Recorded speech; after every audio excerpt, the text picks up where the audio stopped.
देखिए प्रधानमंत्री जी क्या कह रहे हैं, वो कह रहे हैं कि मेरे जैसा व्यक्ति यानी अति पिछड़े समाज का व्यक्ति, उसे ये दायित्व मिला है। अब जब प्रधानमंत्री ये बात कहते हैं तो एक भरोसा जगता है। लेकिन चारू जी, ये आपके इर्द गिर्द जो दो महिलाएं इस वक्त बैठी हुई हैं, वो दोनों आपसे, कांग्रेस की प्रवक्ता भी और आपके बगल में जो वकील बैठी हैं, समाज सेविका भी हैं, वो दोनों आपसे यही कह रही हैं कि ओबीसी महिलाओं का हक मत मारिए।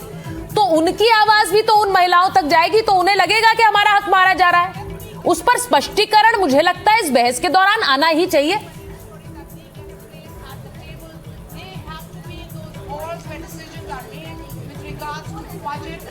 मेरी आवाज आ रही है? तो जी बिल्कुल आ रही है, आ रही है।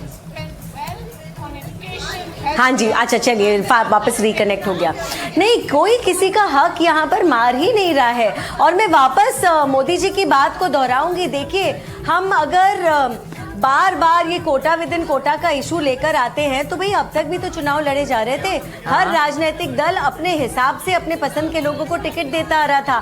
संविधान के तौर पर केवल SC ST का कोटा जैसा आज तक चलता आया है, वो ही कोटा अब महिला की सीटों पर भी एप्लीकेबल होगा। क्योंकि अगर आप ऐसे हर वर्ग पर जाने लगेंगे तो कैसे कुछ भी सक्सेसफुल हो पाएगा? कैसे आप डिसाइड कर पाएंगे? परसेंटेज कैसे करेंगे? 0.01% के हिसाब से एक सीट जानी चाहिए, आधी सीट जानी चाहिए। ये मुझे लगता है बहुत कॉम्प्लिकेटेड आप इशू को बना रहे हैं। जिस तरीके से आप पुरुषों को एक रिप्रेजेंटेशन दिमाग में रखकर टिकटें बांटते हैं, महिलाओं को भी उसी प्रकार से बांटी जाए और इसको और ज्यादा कॉम्प्लिकेट नहीं कहा जाए। और जैसा कि मैंने कहा, हर पार्टी का अपना खुद का एक सिस्टम है टिकट बांटने का। आप उस पर रहिए। आपको लगता है जो आपके लिए जरूरी है, आप उनको टिकट देना चाहते हैं, आप दीजिए। क्योंकि at the end of the day ticket बांटने वाली सरकार नहीं है, टिकट बांटने वाली राजनीतिक पार्टियां ही हैं, राजनीतिक दल ही हैं। तो आप अपने हिसाब से दीजिए। तो रितु जी, जो आपके बगल as a whole, as a block आरक्षण महत्वपूर्ण है, इसीलिए उसकी हम बात करेंगे। ठीक है। अब रितु जी, उन्होंने ये बात कही कि भाई जिस तरह से अभी तक आरक्षण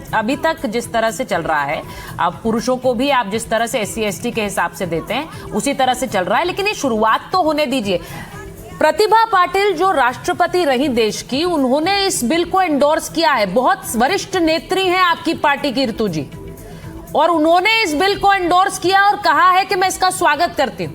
तो वो गलत कर रही हैं? देखिए, सबसे पहले तो मैं कहना चाहूंगी कि मैं जब से आई हूं, आपने चारू को 3 बार बुलवा लिया है।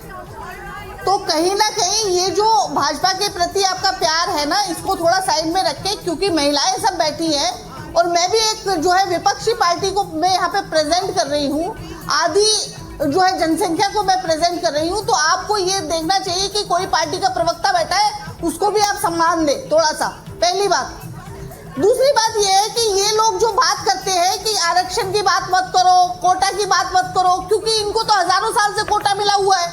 तो इनको क्या पता कि वो गरीब महिला वो जो सड़क बना रही है, जो डामर जो डाल रही है, जो पत्थर जो तोड़ रही है, जो खेतों में काम कर रही है, उसको किस प्रकार से आप जो है पहली पंक्ति में लाके खड़ा करोगे, आखिरी पंक्ति से पहली पंक्ति में किस प्रकार से लाके खड़ा करोगे?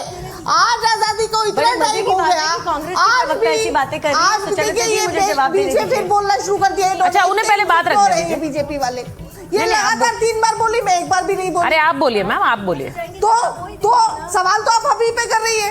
तो ये जो पिछली पंक्ति की जो महिलाएं हैं, जिस आरक्षण की हम बात कर रहे हैं कि ओबीसी का भी इसमें मेंशन आपको करना चाहिए, क्योंकि उन महिलाओं को भी हक है कि वो संसद में बैठे।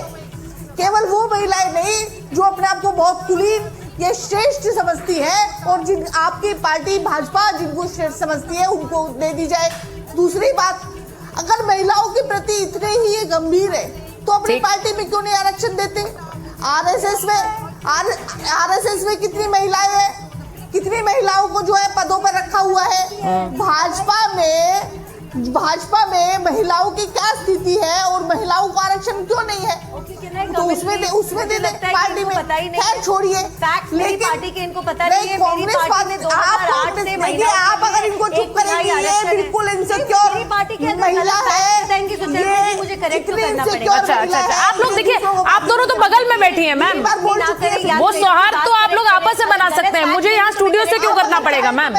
सुनिए आप लोग बगल में बैठिए, एक दूसरे की तरफ देख लीजिए, एक मुस्कुराहट दे दीजिए, बात अपने आप ठीक हो जाएगी। और इन शब्दों का प्रयोग सुन करने की लीजिए। कोई जरूरत नहीं है। हाँ जी देखिए अब बहुत सुचेता बहुत जी, मैंने इंटरप्ट इसलिए किया क्योंकि हाँ। मेरी पार्टी के बारे में आप फैक्ट देने की बात जो कर रही है वो गलत है, क्योंकि मेरी पार्टी में अंदरूनी आरक्षण है।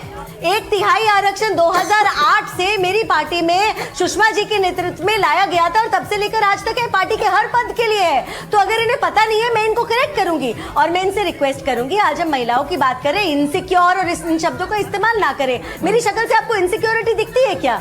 मैं तो बीच में इसलिए बोल रही हूँ क्योंकि गलत बात बोलेंगी तो मैं करेक्ट करूंगी। एक रही ये बात पहली। दूसरी बात ये उस पार्टी से आती है जिस पार्टी में एक गांधी के बाद दूसरा गांधी, दूसरी गांधी के बाद तीसरा गांधी, तीसरी के बाद चौथा गांधी आएगा। कांग्रेस पार्टी करती है, चलिए उन आप महिलाओं बोलिए। की बात कभी चारू प्रज्ञा कर ही नहीं सकती है। ठीक है। क्योंकि चारू प्रज्ञा जो है कुलीन ठीक है। परिवार से आती है, एक उच्च जाति से आती है, उसको छोटी जाति की महिलाओं का दर्द नहीं पता, उसको नहीं पता कि दलित महिलाओं का जो पलट क्या होता मैम है। आप इस डिबेट को दूसरे लेवल पर लेकर जा रही हैं। इसको पर्सनल करके बोलने की जरूरत है क्या? अरे भाई। हाँ, ये अपनी सोच दिखाती है। मैम आप इस डिबेट को अलग ही स्तर पर लेकर जा रही हैं। मेरे इस पैनल में मुस्लिम महिलाएं भी हैं, हिंदू महिलाएं भी हैं। अब जाति का हम क्या ऐसे देखेंगे कौन से धर्म की हैं, कौन सी जाति की हैं? मैं तो नहीं देखना चाहती हूँ ऐसे। आप देखना चाहती हैं तो आप देख सकती हैं मैम। कितनी शर्म की बात है कि दलित महिलाएं जो है पेट में आपके दिल में दर्द होना चाहिए। इतनी गलत बातें कर रही है आप यहाँ बैठकर। कितनी नहीं, इस तरह से जाति में बांट कर थोड़ी मेहमानों को देखने लगूंगी मैं। दिया मुझे बताइए। अब इसके लिए भी रिजर्वेशन होगा, गेस्ट लिस्ट में भी रिजर्वेशन रखना पड़ेगा क्या हमें? जाति रिप्रेजेंटेशन है हमारे मेहमानों में। सर मैम कैसी बात कर दी आपने, ये बात मत करिए।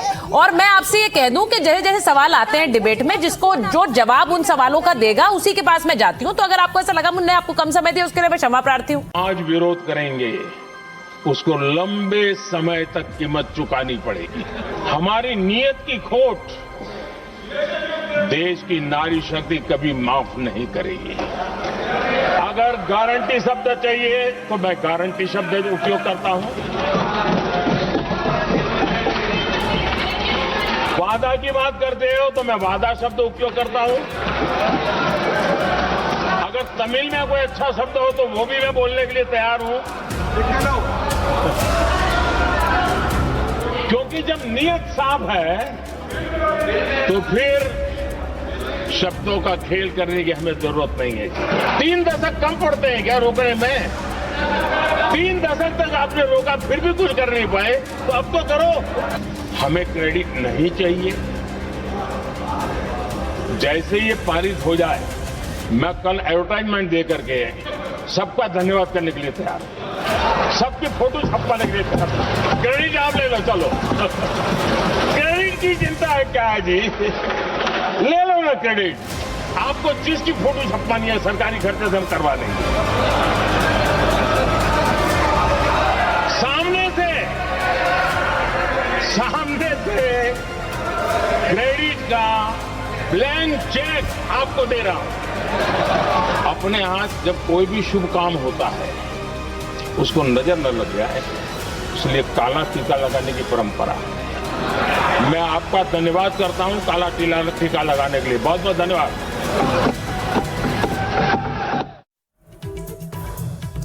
और मेरे साथ जो मेहमान हैं उनका परिचय कराऊं उससे पहले आज आपको बता दूं कि कुछ अहम सवाल उठ रहे हैं।